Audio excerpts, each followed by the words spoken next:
First of all good morning everybody. और कैसे आप सभी? तो देखो लास्ट क्लास में हमने क्या डिस्कस किया था सर, किसके बारे में? फिजिक्स के बारे में। और कौन सा चैप्टर स्टार्ट किया था? मोशन चैप्टर हमने स्टार्ट किया था। किसमें सर? फिजिक्स में। ठीक है, मोशन चैप्टर स्टार्ट किया था। और मैंने आपको बताया था उसी क्लास में क्या कि अब आपकी क्या होंगी क्लास, क्या होंगी सर? कंटिन्यूटी के साथ होंगी। फिजिक्स की भी होगी और किसकी?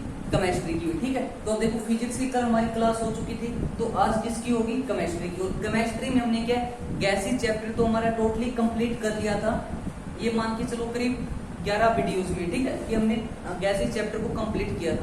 तो आज केमिस्ट्री की बारी है ना। तो केमिस्ट्री में क्या आज हम नया चैप्टर स्टार्ट करते हैं। क्यों? क्योंकि गैसेस तो हमारा कंप्लीट हो चुका था। तो अब हेडिंग डालेंगे, नेक्स्ट चैप्टर स्टार्ट करेंगे केमिस्ट्री में। कौन सा सर? गैसेस। सॉरी गैसेस कह रहा हूँ, वो तो कंप्लीट कर लिया था, रेडियो एक्टिविटी। ठीक है, चैप्टर का नाम है क्या? Radio activity. तो आप हेडिंग डालेंगे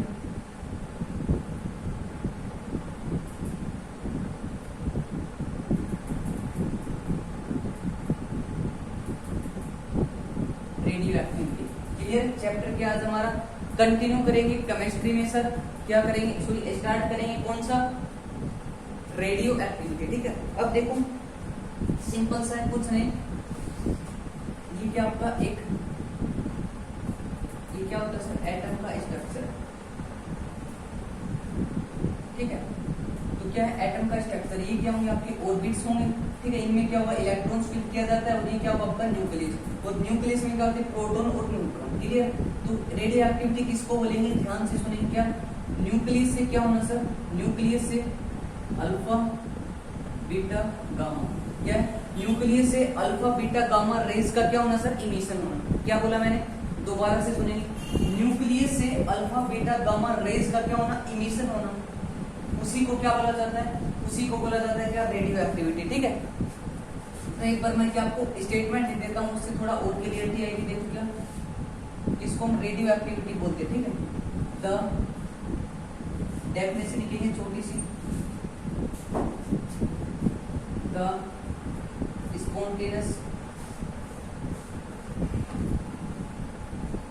spontaneous emission। emission means क्या? निकलना।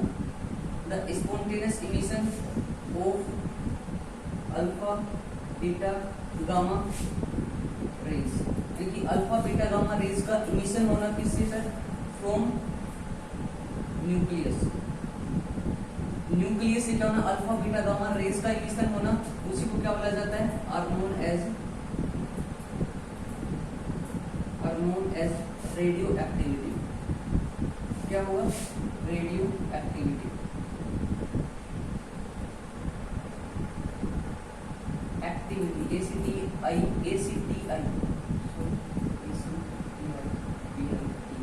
एक्टिविटी। ठीक है, रेडियो क्या बोलेंगे हम उसको? एक्टिविटी।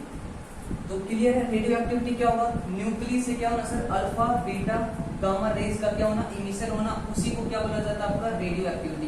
और जिस सब्सटेंस से हो रहा है, ठीक है, जिस सब्सटेंस से हो रहा है उसको क्या बोलते हैं हम? Radio active element. ठीक है, एंड जो सब्सटेंस होगा, जिस सब्सटेंस से हो रहा है उसी को क्या बोला जाता है? And substances are known as radioactive element. Clear है? Radioactive element.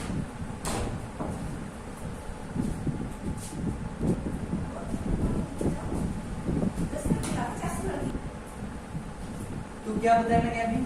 तो क्या है? न्यूक्लियस से अल्फा बीटा गामा रेज का इमिशन होना, उसी को क्या बोलते हैं सर? Radio activity. और जिस एलिमेंट से हो रही उसको क्या बोला जाता है? Radioactive element. क्लियर है? Radioactive element. अब देखो सिंपल क्या कि इसमें से इमिशन क्यों हो रहा है? इमिशन न्यूक्लियस से क्यों हो रहा है? अब सिंपल सी बात है क्या, अब देख इमिशन हो रहा है, इट मींस क्या? यहाँ पर रिएक्शन हो रहा है। ठीक है, रिएक्शन हो रहा है तभी तो क्या है? यहाँ पर इमिशन हो रहा है। अगर रिएक्शन नहीं होता तो क्या यहाँ पर इमिशन होता? बिल्कुल नहीं होता। तो क्या है? यहाँ पर न्यूक्लियस के अंदर रिएक्शन हो रहा है, तभी क्या हो रहा है? अल्फा बीटा गामा रेज का इमिशन हो रहा है। और क्या है? क्या हो रहा है? रिएक्शन हो रहा है, तभी क्या हो रहा है? अल्फा बीटा गामा रेज का क्या हो रहा है सर? इमिशन हो रहा है। ठीक है, अब देखो ये रिएक्शन क्यों कर रहा है? अब कोई चीज रिएक्शन क्यों करती है? स्टेबल होने के लिए, ठीक है। कोई चीज अगर स्टेबल है तो वो कभी रिएक्शन करेगी नहीं। रिएक्शन करती कब है? जब वो क्या हो? अनस्टेबल हो। तो क्या ये जो न्यूक्लियस वो स्टेबल होने के लिए क्या कर रहा है? रिएक्शन कर रहा है, ठीक है, रिएक्शन कर रहा है। तो इट्स मींस क्या वो अनस्टेबल है, ठीक है।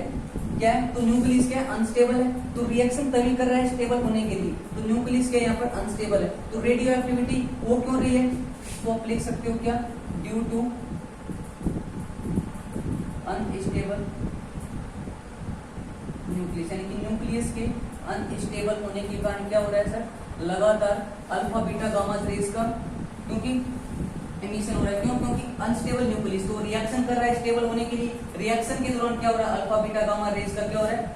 इमिशन हो रहा है। तो इसलिए क्या है? जो रेडियो एक्टिविटी है उसका कारण क्या है? Unstable nucleus. क्लियर है? अब देखो, अब हमें पता चले कैसे चलेगा कि कोई जो क्या है एलिमेंट रेडियो एक्टिव है या नहीं है। तो उसके लिए हमें क्या देखना होगा?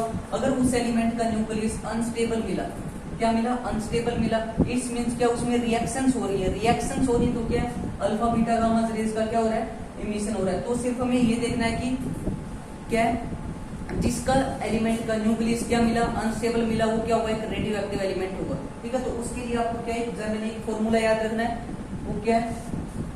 देखो, एक फॉर्मूला है क्या?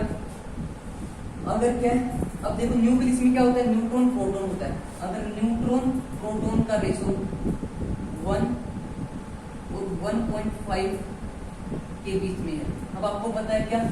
कोई एलिमेंट है उसका एटॉमिक नंबर पता है, एटॉमिक मास पता है, तो आप न्यूट्रॉन भी निकाल सकते हो, प्रोटॉन भी निकाल सकते हो, ठीक है।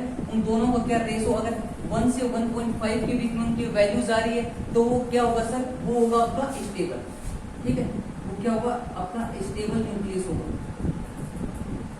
क्या होगा? स्टेबल न्यूक्लियस हुआ कब? अगर न्यूट्रॉन प्रोटॉन का रेशो 1 से 1.5 के बीच में आ रहा है या इतना है, ठीक है, 1 या 1.5 के बीच में आ रहा है या इतना है, तो क्या होगा सर? वो न्यूक्लियस स्टेबल होगा, ठीक है। इसके अलावा अगर वो कोई और आ रहा है तो क्या वो अनस्टेबल होगा? अनस्टेबल होगा तो क्या उसमें रिएक्शंस होंगी, रिएक्शन होंगी तो क्या होगा? अल्फा बीटा गामा रेज का इमिशन होगा, ठीक है। और वो क्या होगा? एक रेडियो एक्टिव एलिमेंट भी होगा, ठीक है। अगर आपको क्या है एनपी का रेशो क्या है या न्यूट्रॉन प्रोटॉन का रेशो इनके बीच में मिल रहा है तो वो एक स्टेबल न्यूक्लियस है, ठीक है। तो ये एक छोटा सा फॉर्मूला आप निकाल सकते हैं इससे। देखो इसकी लिमिटेशन भी है, लेकिन क्या एग्जाम पॉइंट ऑफ व्यू से क्या इंपॉर्टेंट है, इससे क्या हमारा आसानी से क्वेश्चन सोल्व हो जाएगा, ठीक है। अब देखो रेडियो एक्टिविटी पढ़ लिया, क्या है दोबारा से एक बार देख लो। रेडियो एक्टिविटी क्या हुआ? न्यूक्लियस से अल्फा बीटा गामा रेज का एमिशन होना। अब एमिशन हो क्यों रहा है? क्योंकि ये रिएक्शन कर रहा है, ठीक है। रिएक्शन क्यों कर रहा है? क्योंकि स्टेबल होने के लिए रिएक्शन कर रहा है, ठीक है। तो सिंपल सी बात है, रेडियो एक्टिविटी हो किसके कारण रही है? अनस्टेबल न्यूक्लियस के कारण। अगर स्टेबल होता तो क्या रिएक्शन करता? बिल्कुल नहीं करता। और रिएक्शन ही नहीं करता तो क्या है? अल्फा बीटा गामा रेज का एमिशन नहीं होता, ठीक है। तो आप बोल सकते हो कहीं ना कहीं क्या है जो अनस्टेबल न्यूक्लियस है वो क्या है? रेडियो एक्टिविटी का कारण है, ठीक है। अब और मैंने आपको क्या बताया, और अभी हमने डिस्कस किया कि न्यूक्लियस को कैसे पता चलेगा कि कोई एलिमेंट रेडियो एक्टिव है। तो उसके लिए क्या एनपी का रेशो अगर 1 से 1.5 रेंज के बीच में आ रहा है तो क्या होगा? आपका एक स्टेबल न्यूक्लियस होगा। अदरवाइज और कुछ आ रहा है तो क्या होगा? आपका एक अनस्टेबल होगा। अनस्टेबल न्यूक्लियस होगा तो क्या होगा? एक रेडियो एक्टिव एलिमेंट होगा, ठीक है। आप देखो क्या जो इंस्ट्रूमेंट है इन रेडियो एक्टिविटी को मेजर करने के लिए वो कौन कौन से हैं? इंपॉर्टेंट है ये भी।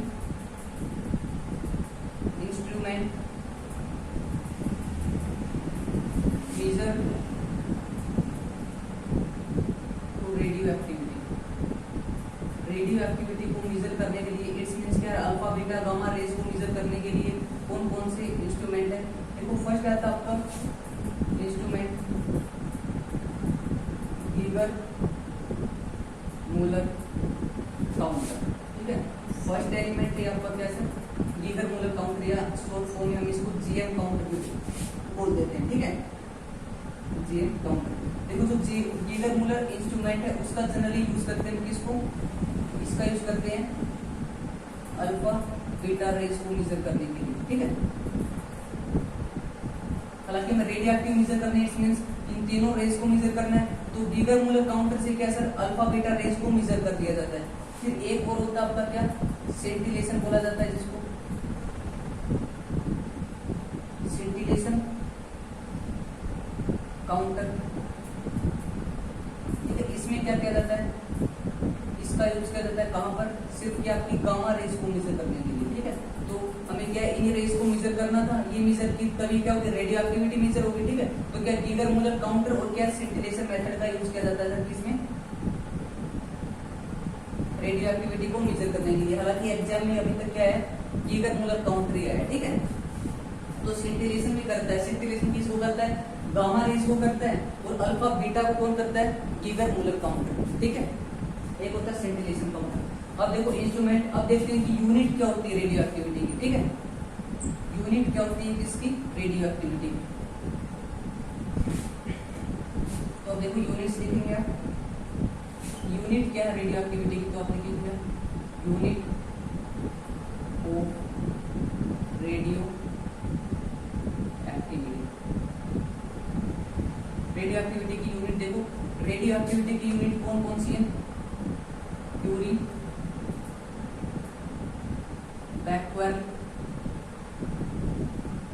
और एक क्या सर आपकी रथरफोर्ड, ठीक है। जनरली क्या है, थ्री क्या है सर इसकी, थ्री क्या है इसकी यूनिट है, कौन कौन सी, क्यूरी, बैकवेल और रथरफोर्ड। अब देखो अगर क्वेश्चन क्या है, एसआई यूनिट पूछी जाए, क्या रेडियो एक्टिविटी की क्या पूछी जाए सर, एसआई यूनिट, तो आप किस पर टिक करोगे, बैकवेल। तो आप लिख भी सकते हैं जो रेडियो एक्टिविटी की एसआई यूनिट कौन सी है, बैकवेल, ठीक है। अब इसके पीछे रीजन क्या है कि क्यूरी भी है, रथरफोर्ड भी है। देखो जनरली जो रेडियो एक्टिविटी है वो डिस्कवर किसने की थी, हेनरी बैकवेल ने, इसलिए हम क्या मानते हैं इसकी एसआई यूनिट। तो आप एक बार लिख लीजिए, क्या जो रेडियो एक्टिविटी है या रेडियो स्पिरिता है, रेडियो एक्टिविटी वाज डिस्कवर, किसने इसकी खोज की थी, डिस्कवर की थी किसने सर, हेनरी बैकवेल ने, ठीक है। तो इसलिए हम इसको क्या है, इसने डिस्कवर किया था, इसलिए क्या है इसको एसआई यूनिट नाम दिया गया, ठीक है। दूसरा, और जो टर्म है, टर्म जो क्या है, टर्म है, टर्म क्या जो रेडियो एक्टिविटी जो नेम है या टर्म है वो किसने दी थी, वो दी थी, जो रेडियो एक्टिव टर्म है वो दी थी किसने sir, given by madam Curie. तो इसलिए क्या इसको यूनिट मान लिया जाता है मैडम क्यूरी को, क्यों, क्योंकि जो अब देखो क्या रेडियो एक्टिविटी डिस्कवर किसने किया था, हेनरी बैकवेल ने, इसलिए हम क्या मानते हैं इसको एसआई यूनिट। और जो रेडियो एक्टिविटी नाम है वो किसने दिया था, वो टर्म है, रेडियो एक्टिविटी टर्म है, ये दी किसने थी, ये दी थी आपकी मैडम क्यूरी ने। इसलिए भी क्या हम इसको, इसलिए क्या लेके चलते हैं, इसलिए क्या है रेडियो एक्टिविटी की यूनिट ले ली जाती है क्यूरी, ठीक है। लेकिन एसआई यूनिट आपकी बैकवेल होगी। अब रथरफोर्ड क्यों लेती है, क्योंकि रथरफोर्ड ने क्या किया था सर, डिस्कवर किया था किसको, अल्फा और बीटा को। और सिंपल सी बात है, अल्फा बीटा रेज का इमिशन ही क्या होता है, रेडियो एक्टिविटी। तो इसने क्या अल्फा बीटा का बारे में बताया था, ठीक है। तो इसलिए रथरफोर्ड भी क्या है, रेडियो एक्टिविटी की यूनिट मान ली जाती है, ठीक है। लेकिन एसआई यूनिट क्या मानोगे सर आप, एसआई यूनिट मानोगे बैकवेल, ठीक है। कभी देखो क्वेश्चन में आ जाए क्या बैकवेल ना हो तो क्यूरी हो या रथरफोर्ड, तब आप टिक कर सकते हैं क्यूरी। लेकिन ऑप्शन में बैकवेल है तो आप क्या बैकवेल नहीं करना पड़ेगा, क्यों, क्योंकि इसने डिस्कवर किया था, इसलिए हमको यार इसको एसआई यूनिट लेके चलते हैं, ठीक है। अब देखो नेक्स्ट, हाँ एक और लिखेंगे आप क्या, जो मैडम क्यूरी थी,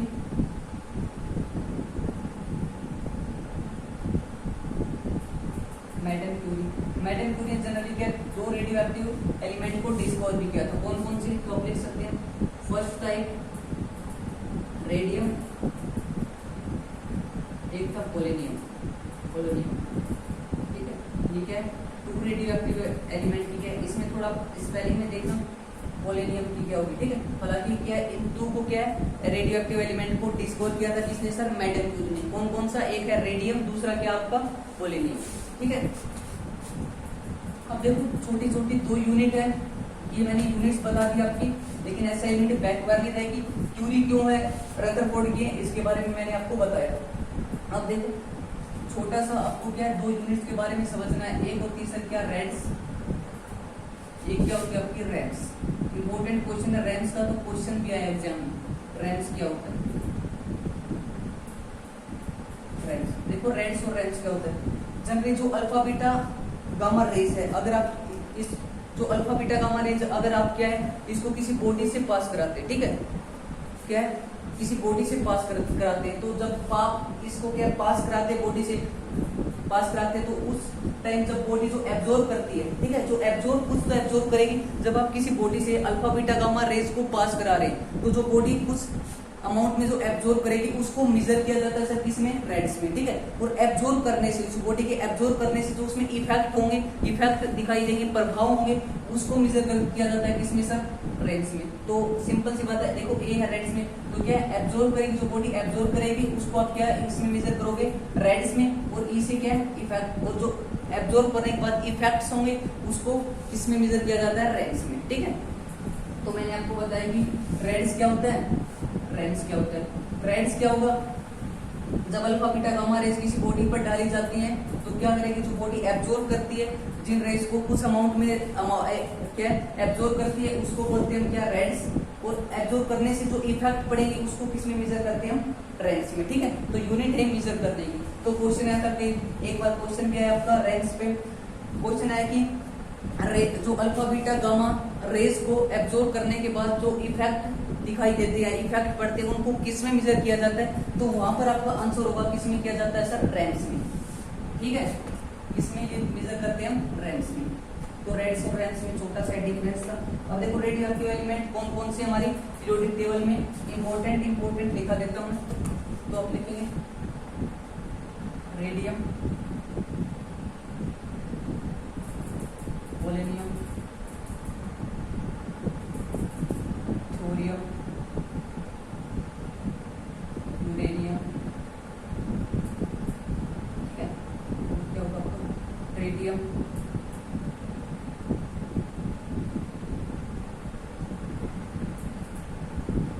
ट्रिटियम, एक्टिनियम,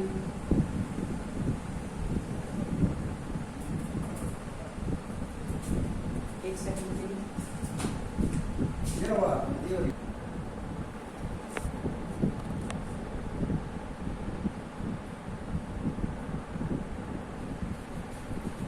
देखो नेक्स्ट क्या होगा, एक्टिनियम और एक्टिनियम,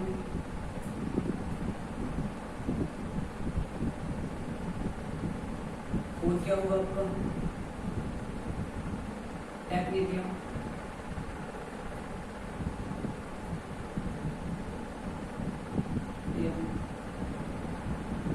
और फ्रेंसियम, ऑक्सियम, डेनिस्टाइन, रेडोन भी, ठीक है। ये जनरली हालांकि इंपॉर्टेंट है वैसे तो और भी, लेकिन इंपॉर्टेंट है। अब देखो अगर क्वेश्चन आए सबसे भारी रेडियो एक्टिव एलिमेंट कौन सा है, तो आंसर क्या होगा आपका यूरेनियम। क्यों, क्योंकि यूरेनियम क्या है, एटॉमिक नंबर है इसका कितना 92, एटॉमिक मास कितना होगा, एटॉमिक मास है करीब 232 की, ठीक है। देखो वैसे तो इसकी क्या आइसो और भी है, ठीक है। तो यूरेनियम क्या होगा आपका सबसे हैवीएस्ट होगा, और सबसे हल्का पूछा जाए तो कौन सा होगा, ट्रिटियम, ठीक है। ट्रिटियम का कितना है, ये हाइड्रोजन का आइसोटोप है, इसका कितना है मास 3, एटॉमिक नंबर 1। तो लाइटेस्ट कौन सा होगा, सबसे हल्का ट्रिटियम, सबसे भारी कौन सा, यूरेनियम, ठीक है। तो ये क्या है इंपॉर्टेंट, तो सबसे भारी कौन सा होगा, हैवीएस्ट यूरेनियम 9232, ठीक है। और ट्रिटियम क्या होगा सबसे लाइटेस्ट या हल्का क्या होगा आपका रेडियो एक्टिव एलिमेंट, ठीक है। तो आज के लिए इतना ही, बाकी क्या है लास्ट क्लास में, सॉरी नेक्स्ट क्लास में हम करेंगे, ठीक है। तो आज के लिए इतना ही, ठीक है। तो क्या हमने कुछ radio active important radio active element के एग्जांपल दिए, कल फिर क्या रेडियो एक्टिविटी को क्या फर्दर प्रोसीड करेंगे। तो आज के लिए इतना ही, bye bye, tata, take care.